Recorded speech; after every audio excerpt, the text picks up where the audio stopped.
Hello बच्चों, चलिए प्रश्न को पढ़ते हैं और समझते हैं। मान ज्ञात कीजिए। और हमें एक मान दिया गया है या सीमा दी गई है, लिमिट एक्स का मान जीरो की ओर अग्रसर एक माइनस कॉस एम एक्स और उसके बटे में एक माइनस कॉस एन एक्स। प्रश्न को हल करने से पहले हम मुख्य अवधारणा लिख लेते हैं। तो प्रश्न के लिए मुख्य अवधारणा जिसकी सहायता से इस प्रश्न को हल किया जाएगा। मुख्य अवधारणा में हम सबसे पहले अनिवार्य रूपों को लिखेंगे। तो मैं सबसे पहले यहाँ अनिवार्य रूप लिख देता हूँ। 7 अनिवार्य रूप होते हैं, उसकी जानकारी हमें होना चाहिए। तो अनिवार्य रूप, ये 7 रूप होंगे। देखिए, इसमें पहला रूप होता है 0/0, उसके बाद अनंत बटा अनंत, उसके बाद होता है 0 गुणा अनंत, उसके बाद होता है अनंत माइनस अनंत, उसके बाद होगा 1 की घातांक अनंत, उसके बाद अनंत की घातांक 0 और 0 की घातांक 0। तो ये 7 रूप हैं। यह रूप अगर यदि सीमा को हल करते वक्त आते हैं तो हमें सीमा को आगे हल करना होता है, यह उसके उत्तर नहीं हो सकते हैं। ये मैंने पहली मुख्य अवधारणा आपके लिए लिख दी है। एक त्रिकोणमिति का सूत्र और हम लिखेंगे। हम जानते हैं 1 माइनस कॉस थीटा, इसका सूत्र होता है 2 साइन स्क्वायर थीटा बटा 2। ये याद रखें आप, ये सूत्र है। और एक मानक सीमा भी हम यहाँ पर लिख ही लेते हैं, जिसका प्रयोग हम इस प्रश्न में करेंगे। तो मैं मानक सीमा भी लिख देता हूँ। मानक सीमा, मानक सीमा, ये मानक सीमा लिख देता हूँ मैं। लिमिट एक्स का मान 0 की ओर अग्रसर साइन एक्स बटा एक्स, और इसका मान सदैव किसके बराबर होता है? 1 के बराबर होता है। आइए प्रश्न को लिखते हैं। तो मैं दिए गए प्रश्न को लिख लेता हूँ। हमें एक सीमा दी हुई है, लिमिट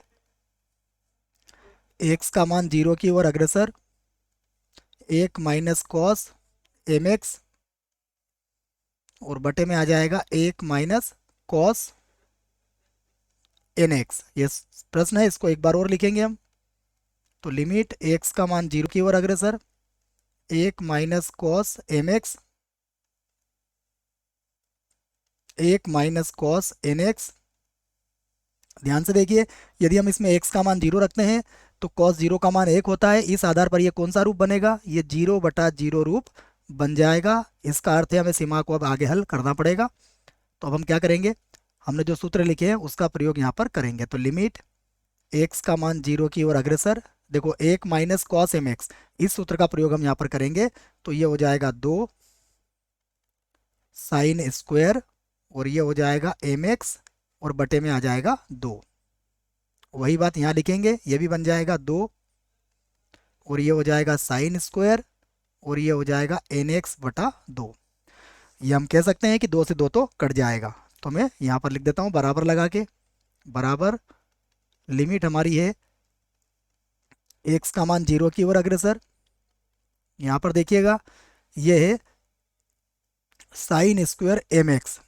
तो मैं क्या करूँगा? देखिए, साइन स्क्वायर एम एक्स है तो यहाँ एम एक्स का वर्ग का गुणा एक बार ऊपर कर दूंगा, और एम एक्स का जो वर्ग है इसका गुणा एक बार मैं अंश में और एक बार हर में कर देता हूँ, जिससे कि ये बराबर रहेगा। और एक्स का मान 0 के बराबर नहीं है, इसलिए यह संभव होगा। उसके बाद बटे में देखिएगा, बटे में कितना लिखा हुआ है? बटे में लिखा हुआ है साइन स्क्वायर एन एक्स। तो यहाँ पर मैं क्या करूँगा? सबसे पहले इसके बटे में एन एक्स का वर्ग लिख दूंगा, और इसमें गुणा भी किससे कर दूंगा मैं? एन एक्स के वर्ग से। ऐसा लिखा जा सकता है, इसको समझिएगा आप। अब ऐसा लिखने के बाद देखिए क्या होगा।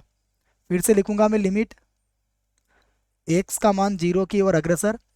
अब हम इसको लिख सकते हैं साइन एम एक्स बटा एम एक्स, और पूरे की घातांक कितनी लग जाएगी? यहाँ पर 2 लग जाएगी।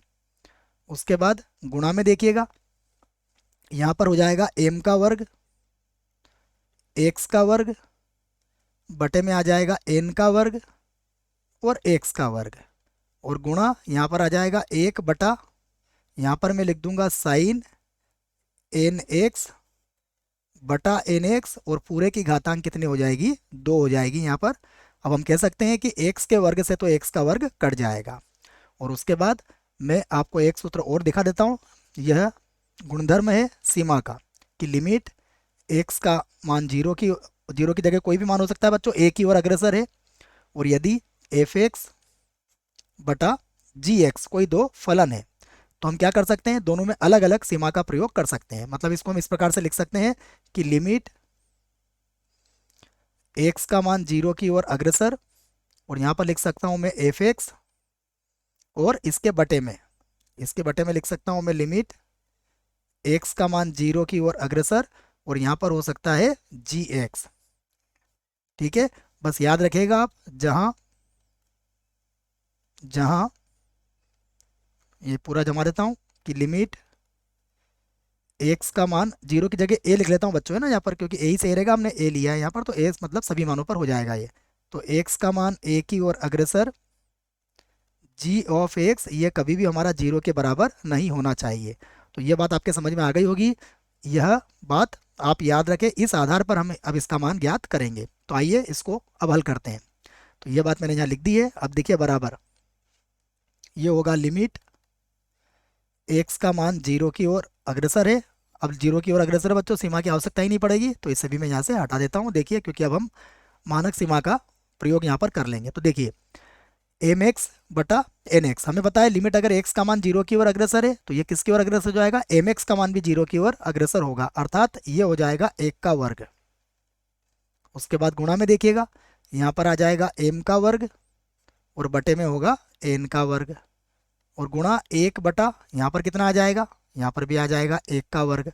तो देखिए हमारा उत्तर कितना आ गया, हमारा उत्तर आया है एम का वर्ग बटा एन का वर्ग। यही हमारे प्रश्न का उत्तर होगा। आशा करता हूँ आपको इस प्रश्न का उत्तर समझ में आया होगा। धन्यवाद।